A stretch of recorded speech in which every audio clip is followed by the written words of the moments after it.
Aleluia. Pastor José, sempre que eu recebo a oportunidade de pregar, não é só hoje não, é direto. É uma briga, sabe? Porque eu gostaria de pregar alguma coisa que agradasse a igreja. Eu fico conversando com Deus. Senhor, lembra do pastor tal? Olha, quando ele prega todo mundo aplaude, é bom. Lembra do pastor José? Ele lembra. Então, o pastor José prega diferente de mim. Tantas pessoas pregam diferente de mim. Tantos pastores que eu gostaria de pregar igual a eles, pastor. Mas não tem jeito. Deus chama a gente para um trabalho e para uma palavra, para uma mensagem. Não há como mudar, pastor. Até mesmo porque é uma questão pessoal também, né? Às vezes a pessoa é mais tímida, a outra é mais enérgica. E isso, a personalidade do pregador também influi na hora de pregar. Digam comigo, Manoá quer ensinar Sansão. Manoá quer ensinar Sansão. É um bom título, né? Olha o que diz o livro de Juízes, capítulo 13.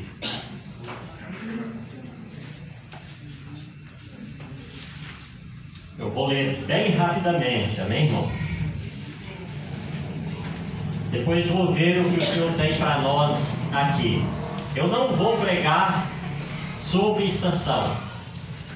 A história de Sansão é uma história atraente, comovente, penosa e de muita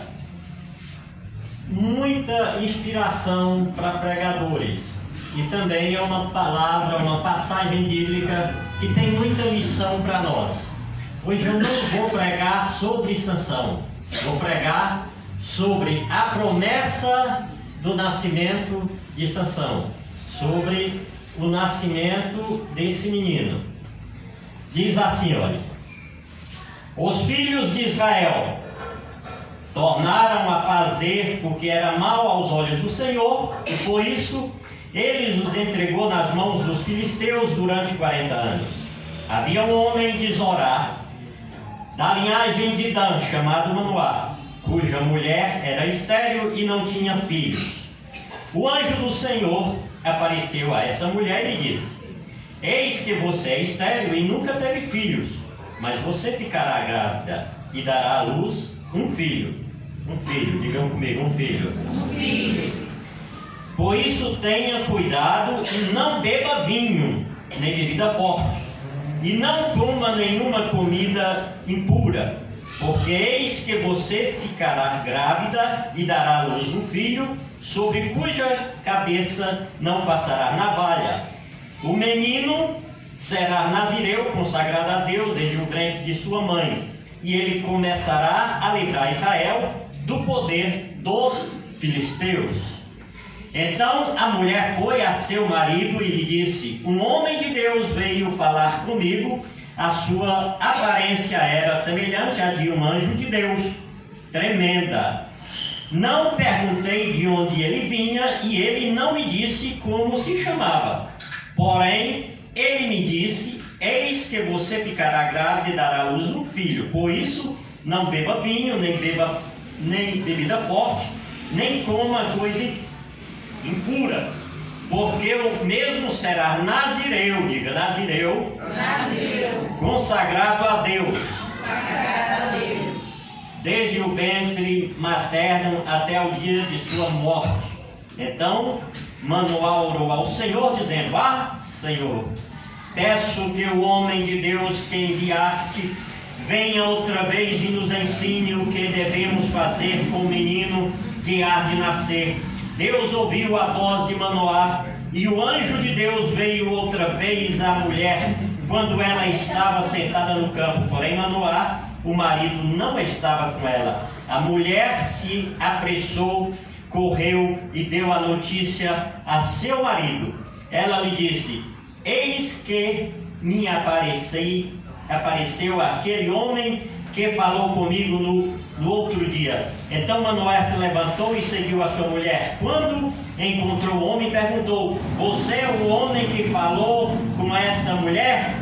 Ele respondeu: sim, sou eu. Então Manoá disse: quando se cumprirem as palavras que você falou, qual será o modo de viver do menino e o seu serviço? O anjo do Senhor disse a Manoá: a sua mulher deve guardar de tudo que eu disser. Disse a ela: não deve comer nada que procede da videira, não deve beber vinho, nem bebida forte, nem comer nada que seja impuro. Ela deve obedecer tudo o que eu lhe ordenei. Então Manoá disse ao anjo do Senhor: permita-nos convidá-lo a ficar conosco. Queremos preparar um cabrito para você. Porém o anjo do Senhor disse a Manoá: ainda que você me convide, não comerei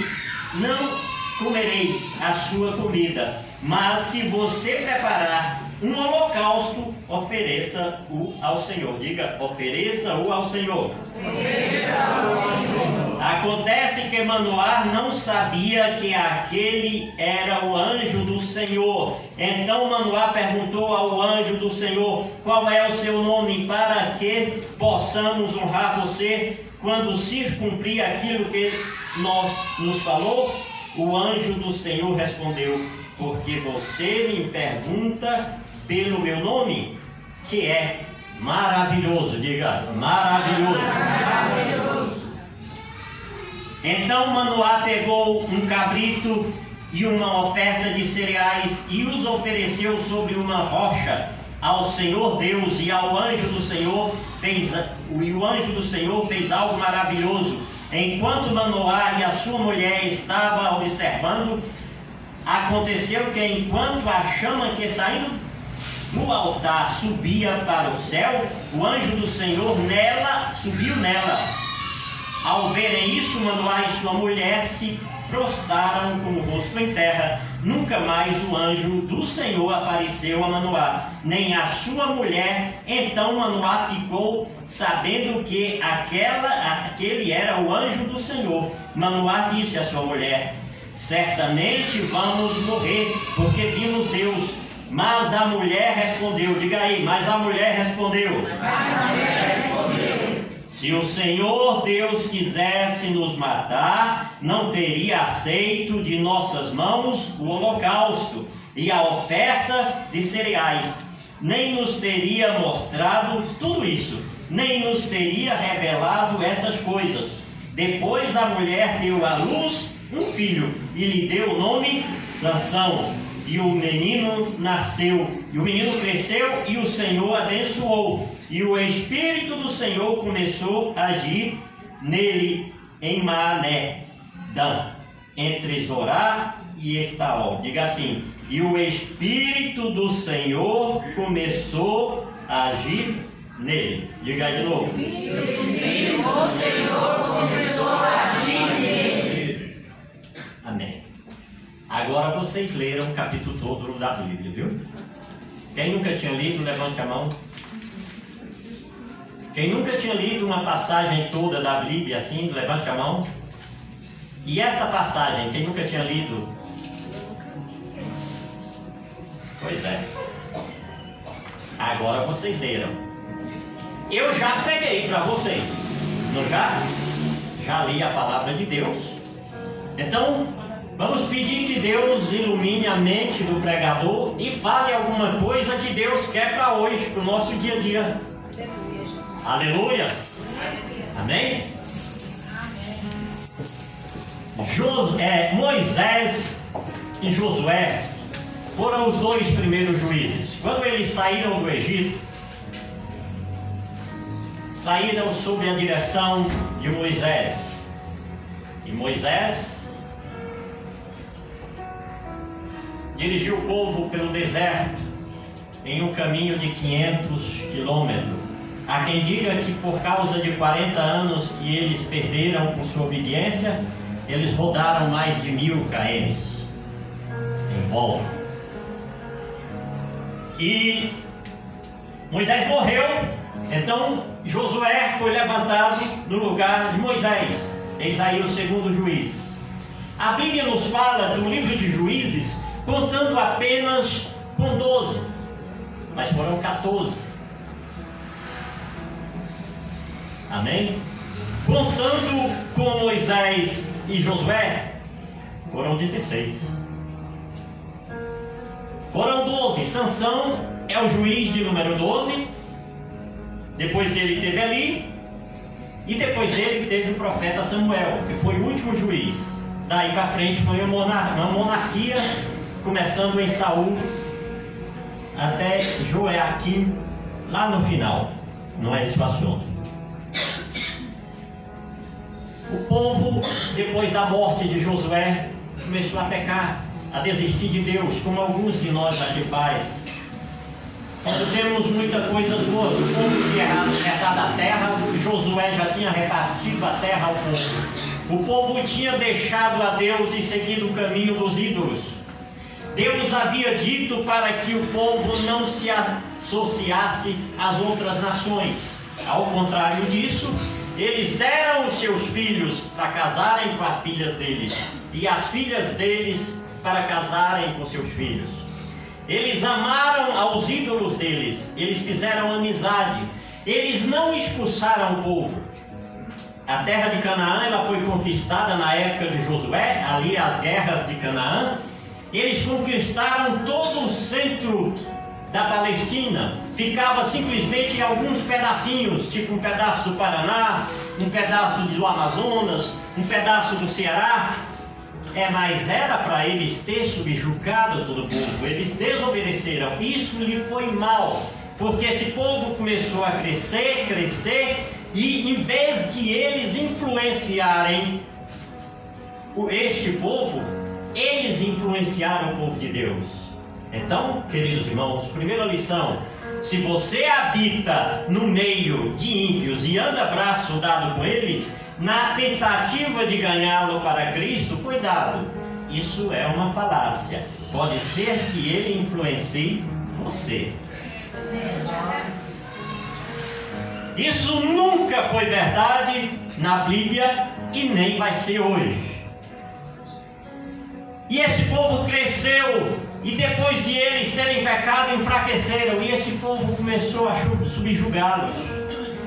E o primeiro juiz contado aqui, depois de Josué, foi Otoniel, sobrinho e genro de Caleb. Quem está lembrado de Caleb?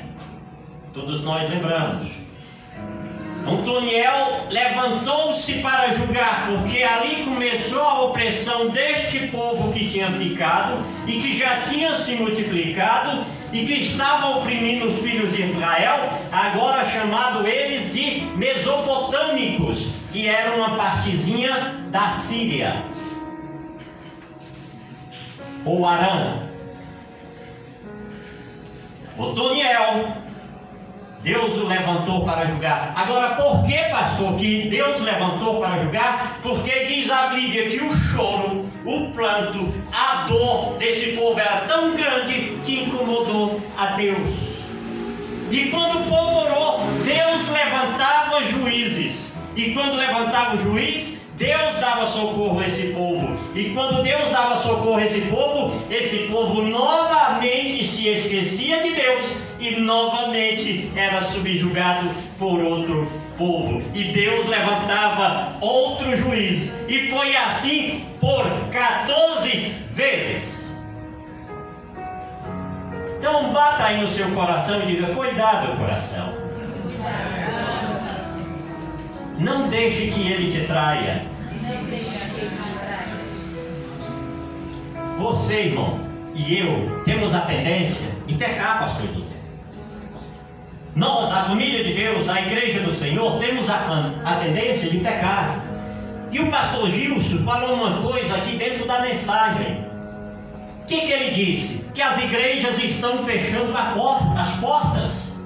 Nós vemos nos Estados Unidos, as igrejas, os templos grandes estão sendo vendidos e montados em empresas. Na Europa, na França, o berço dos reformadores já não existe mais. Tem igrejas lá que tem culto uma vez por mês. E não passa de 15 minutos a pregação. aqui no Brasil tem igrejas que não tem mais culto durante a semana, e às vezes tem culto de manhã, domingo de manhã, que é para não atrapalhar o povo de curtir durante a noite, pastor. O povo de Deus tem essa tendência. Se a vida ficar boa, talvez você pare de orar, talvez você pare de lembrar do que Deus fez, e nós cairemos em pecados novamente. Passou 12 juízes, veio Eude, veio os outros lá até Sansão. E quando chega aqui em Sansão, eles estão, aleluias, sob pressão. É a tribo de Dan aqui que está. Tribo de Dan é o 7º filho do patriarca Judá, com Bila, que é a serva de Raquel. Então Dan e Naftali estavam mais ou menos perto. E você vê aqui, já no primeiro capítulo do livro de Juízes, que Dan já foi expulso dos vales, que era um lugar fértil, e estava agora vivendo em cima do morro, das serras, com escassez de água e de lugar fértil para plantar. Pastor, mas hoje você trouxe uma passagem, uma mensagem que vai nos pôr em sufoco? Não, igreja. Pelo contrário, essa mensagem, ela é libertadora. E é isso que Deus está querendo fazer conosco aqui. Nos dá libertação.